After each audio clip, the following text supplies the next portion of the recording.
Sinasabing ang mga kabataan ay pag-asa ng bayan. Paano ito magiging posible? May kinalaman ito sa impluwensya ng kapaligiran at impluwensya ng teknolohiya. At number one dyan, ang tahanan na kinabibilangan niya. Kung toxic ang pamilya o healthy, malaking bagay ito. At kung may sarili itong utak at totoong may pangarap sa buhay, gagawin niya ang lahat, matupad niya lamang. Maraming rason para magawa ito, maraming dahilan din kung ayaw. Ayan guys, naway matupad nyo ang mga pangarap nyo. Study first, mag-aral kayo ng mabuti, asit muna.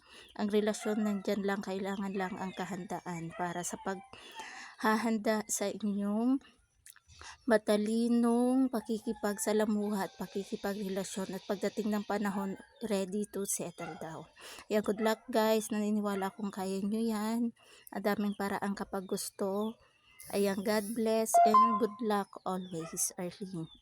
Maging independent guys, dahil sa pagkatapos ng isang araw, tanging talampakan at talampakan mo pa rin.